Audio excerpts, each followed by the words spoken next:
Welcome back to week 2 of your My Personal Finance Challenge. I hope you've had an amazing and insightful week. You may already be starting to notice some things when you're entering in your expenses, and that's good. I want you to keep noticing them. Remember that this is the start of a new and ongoing process, and you're already making great progress. Today we're going to be looking at values and how they play a part in our financial success, especially when it comes to money management. Values are what are important to us. They determine where we spend our time. Think about it. When something is important to us, we spend time doing it. And the reverse is also true. When something is not important to us, we're unlikely to spend much time on it at all. In other words, values provide our motivation for doing and not doing certain things. Working with values can create some of the biggest shifts in our lives, which is why they also play such a large part in our financial success. Everyone has a different set of values, and it's important to remember that there are no wrong or right values, not even necessarily better, just different.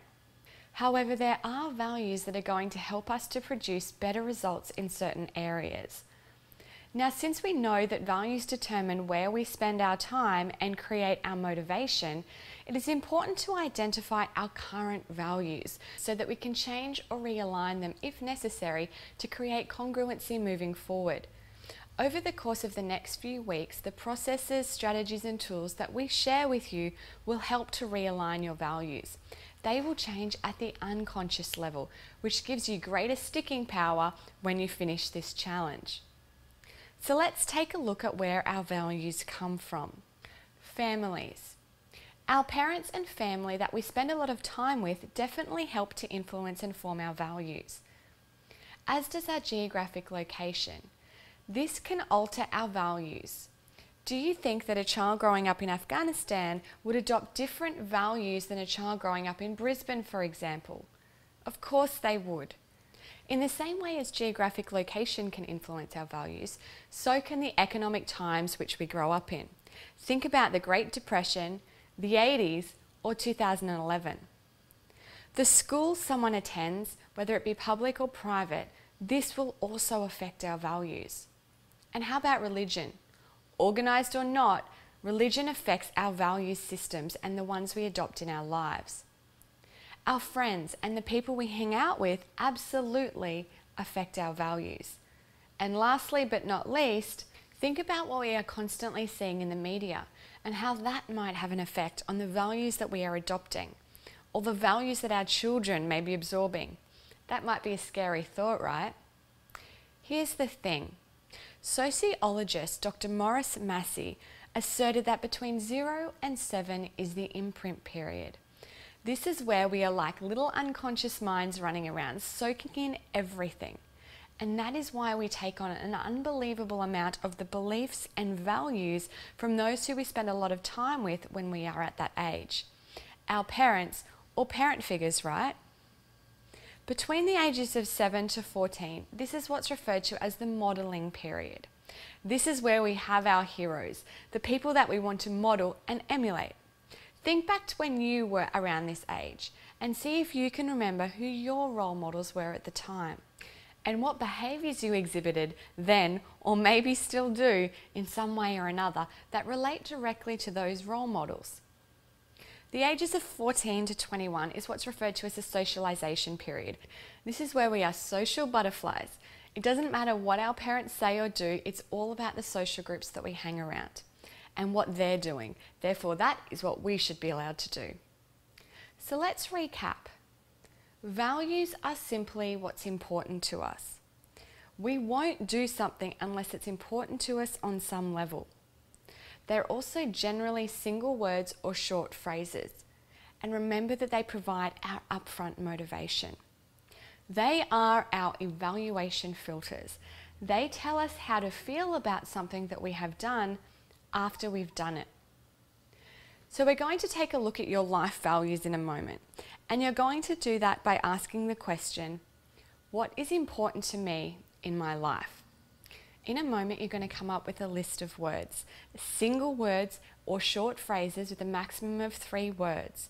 And you're going to do that by asking yourself the question, what's important to me in my life? And you're going to keep dumping them out.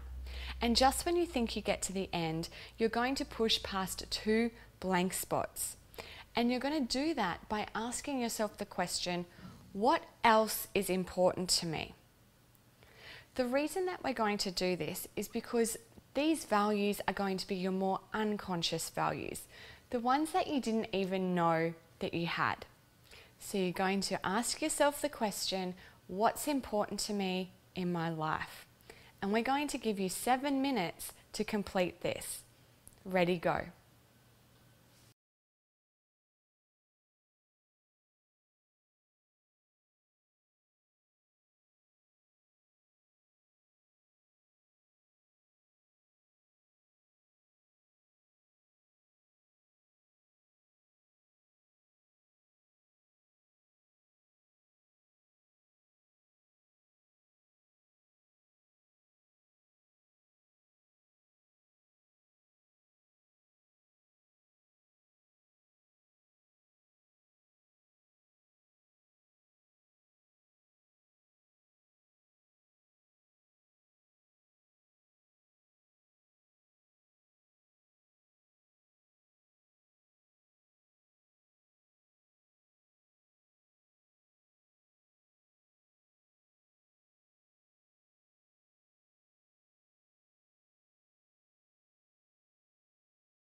All right, that's your 7 minutes. How'd you go?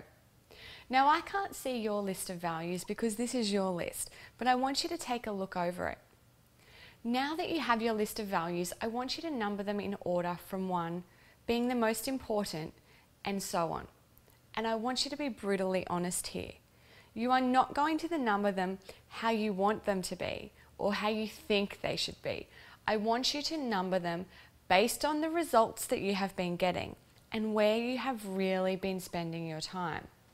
It's time to get real, to take a look at what have truly been your values up until now. And so I'm going to give you 4 minutes to do that. I want you to number your values, number 1, all the way down, based on the results you've been getting and where you've been spending your time. Ready, go.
So now you've got your list of values and they're numbered from 1 down.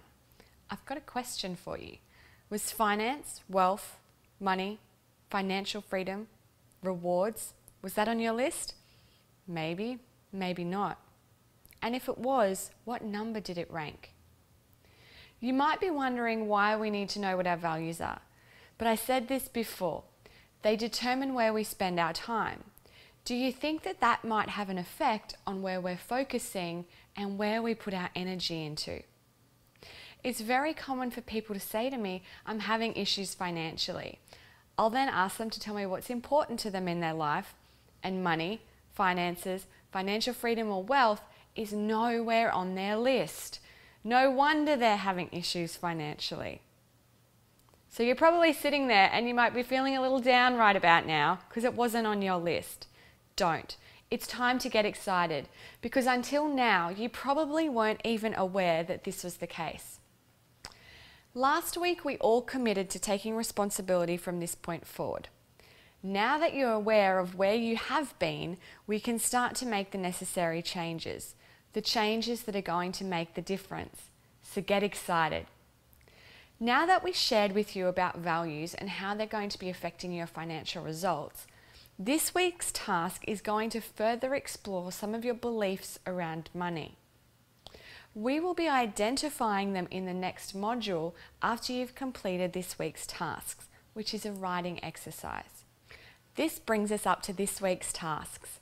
Your first task is you're going to repeat the process that I've just taught you and you're going to elicit your financial values. So what you're going to ask yourself is what's important to me in the context of finances. And you'll keep going until you get past those 2 blank spots again.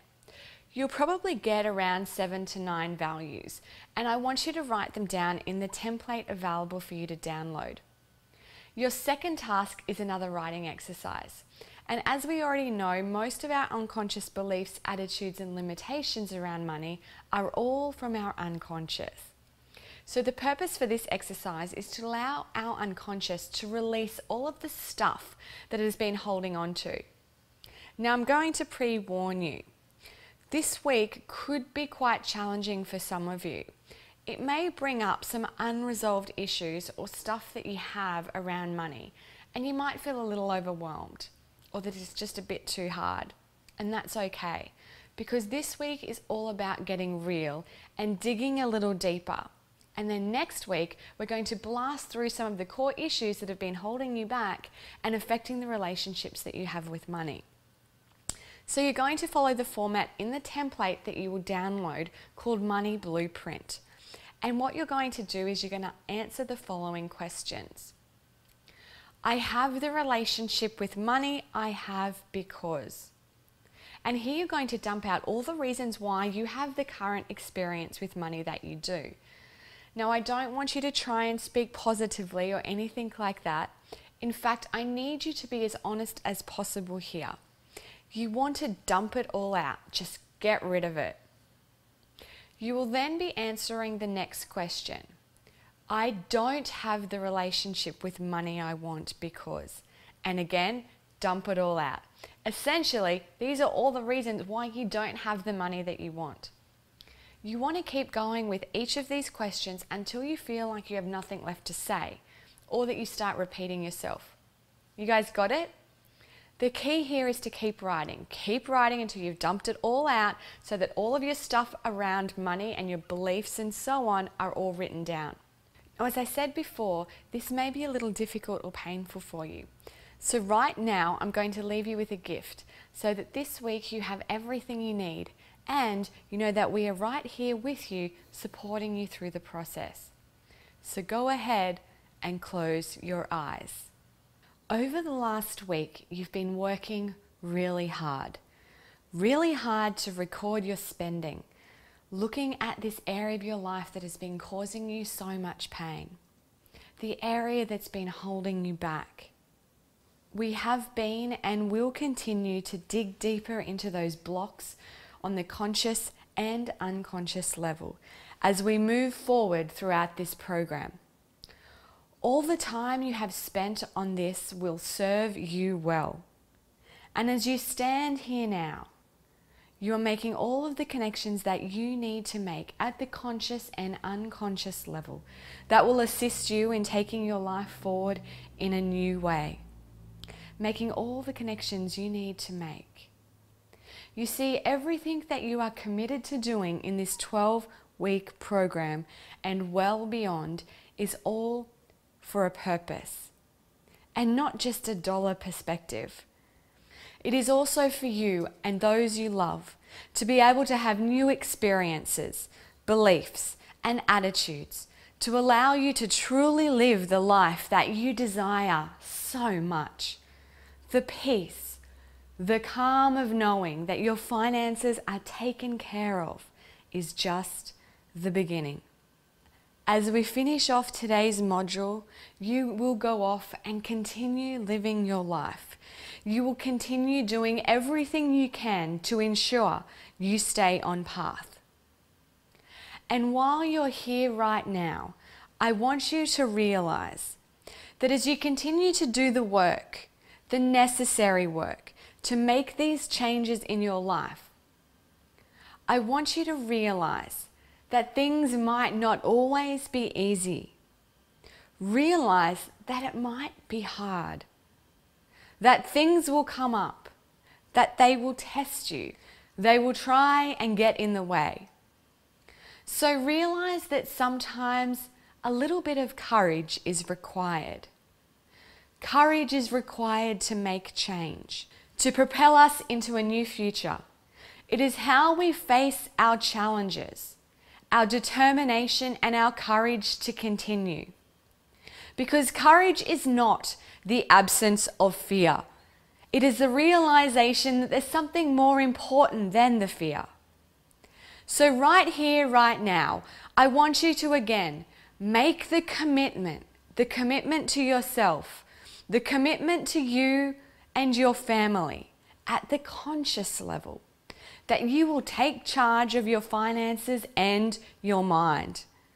You will continue to make the daily decisions and take the actions necessary to totally revolutionize your finances.